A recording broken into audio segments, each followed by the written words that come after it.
शमशान भूमि पर एक चिता अग्नि में विसर्जित होने वाली थी। एक आदमी हाथ में मटकी लिए चिता के पास खड़ा था।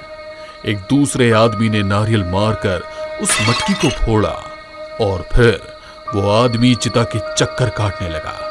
उसके बाद चिता को आग देकर उन्होंने अंतिम संस्कार की पूर्ति की। कुछ ही मिनटों में सब लोग वहां से चले गए और सिर्फ वो चिता जलती रह गई।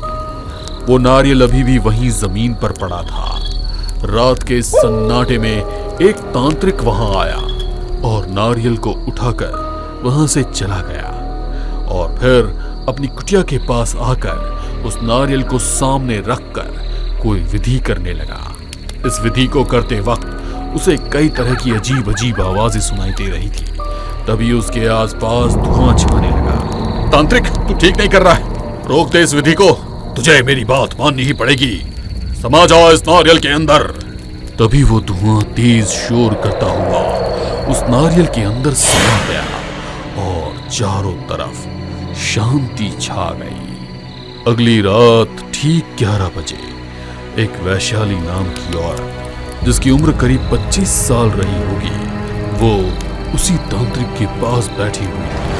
बाबा, मुझे किसी तरह से अपने घर को नीलाम होने से बचाना है और साथ ही साथ अपने पति के ऊपर चढ़ा कर्ज भी उतारना है। आप जैसी विधि बताएंगे मैं उसे करने को तैयार हूँ। ये सुनकर तांत्रिक ने अपने पास रखी एक टोकरी से वही नारियल निकाला जो उसने शमशान से उठाया था और उसे देते हुए कहा, ले इस नारियल को पकड़ और इसे अपने घर ले जा। इस नारियल के जरिए मैं किस तरह अपनी परेशानी दूर करूंगी? ये कोई आम नारियल नहीं है, ये बायंगी चेड़ा है। जब कोई इंसान मरता है तो उसके अंतिम संस्कार के वक्त जिस नारियल का इस्तेमाल किया जाता है, उस नारियल को उठाकर उसके साथ एक खास विधि की जाती है। इस तरह से उस नारियल के अंदर एक आत्मा कैद हो जाती है जिसको हम बायंगी भूत कहते हैं। और बायंगी चेड़ा का मतलब है कि किसी भूत को कैद करना। फिर हमें उस आत्मा से ये तय करना पड़ता है कि उसको 7 साल तक इसी नारियल में कैद रहना है। इन 7 सालों में वो हमारी हर एक ख्वाहिश पूरी करता है और बदले में हम उसको हर अमावस्या की रात आधा किलो मांस और 1 प्याला शराब भेंट करते हैं। ठीक है बाबा, मैं ये विधि कर लूंगी। पर ध्यान रहे, जब ये तेरे घर में जाएगा तो तुझे अपने घर से भगवान की हर एक मूर्ति, हर एक तस्वीर को निकालना होगा। उसके बाद ही तू इसी को अपना भगवान मानेगी और 7 साल पूरे होते ही इसे आजाद करना मत भूलना। वैशाली ने बाबा की हर बात पर रजामंदी दिखाई और उस नारियल को लेकर घर पहुंची। उसने मंदिर में रखी भगवान की मूर्ति हटा दी और उसकी जगह बायंगी चेड़े को स्थापित कर दिया। राजीव, आज से यही हमारे असली भगवान है।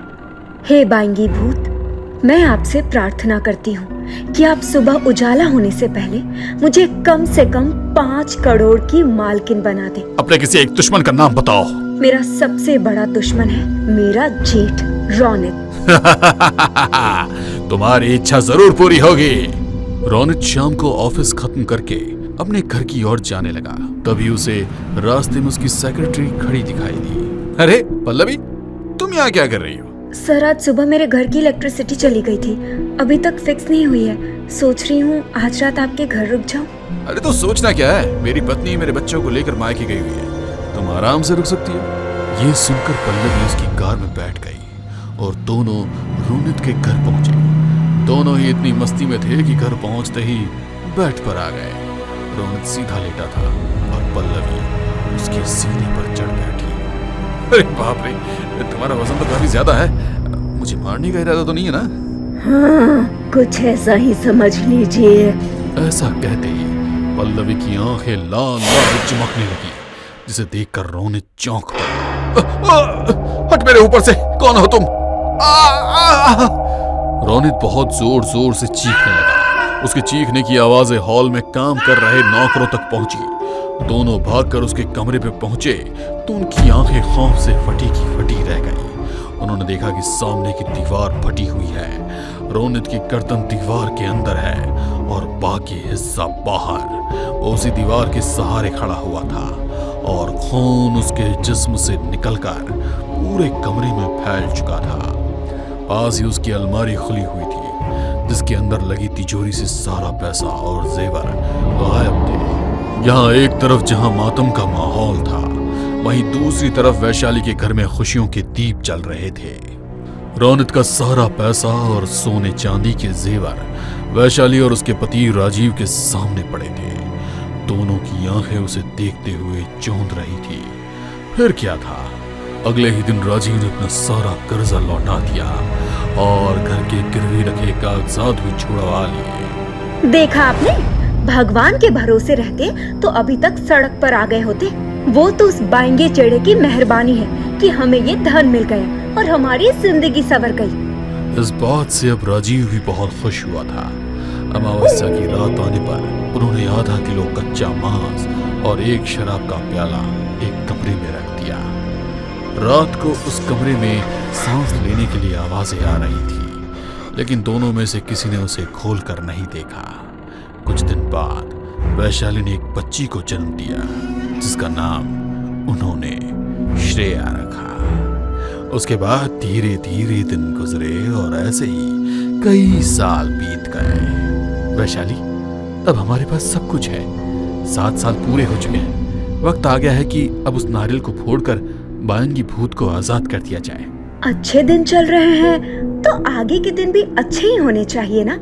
हम हर अमावस्या की रात उसे शराब और मांस तो दे ही रहे हैं। आजाद करने की क्या जरूरत है, रहने दीजिए।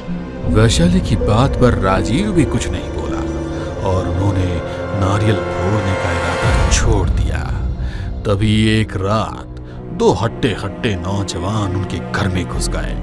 दोनों के हाथ में बंदूकें थी और उन्होंने तीनों को बांधित कर दिया। कौन हो तुम लोग और यहाँ क्यों आए हो?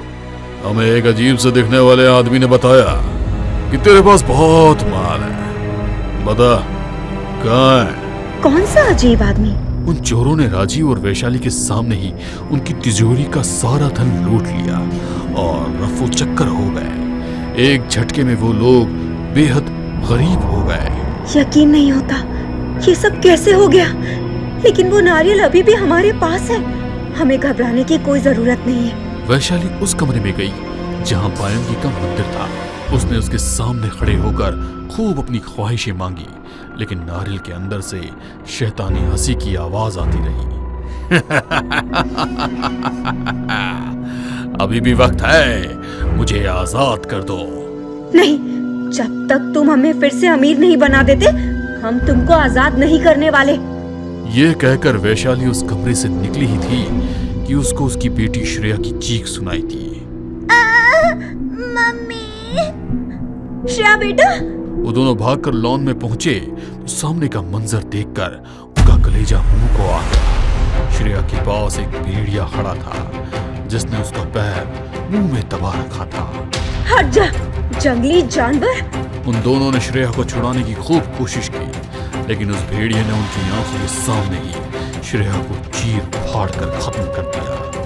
तभी एक शैतानी हंसी फिजा में गूंज उठी।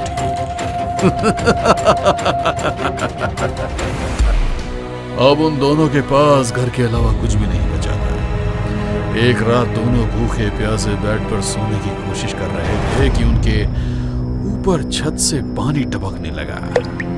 ये पानी कहां से आ रहा है? देखने पर समझ नहीं आया कि पानी कहां से टपक रहा था, लेकिन अब पूरे घर में हर दीवार से पानी और कीड़े मकोड़े निकलना शुरू हो गए थे। 2 दिनों के अंदर उनका घर भी उजड़कर एक खंडर जैसा बन गया था।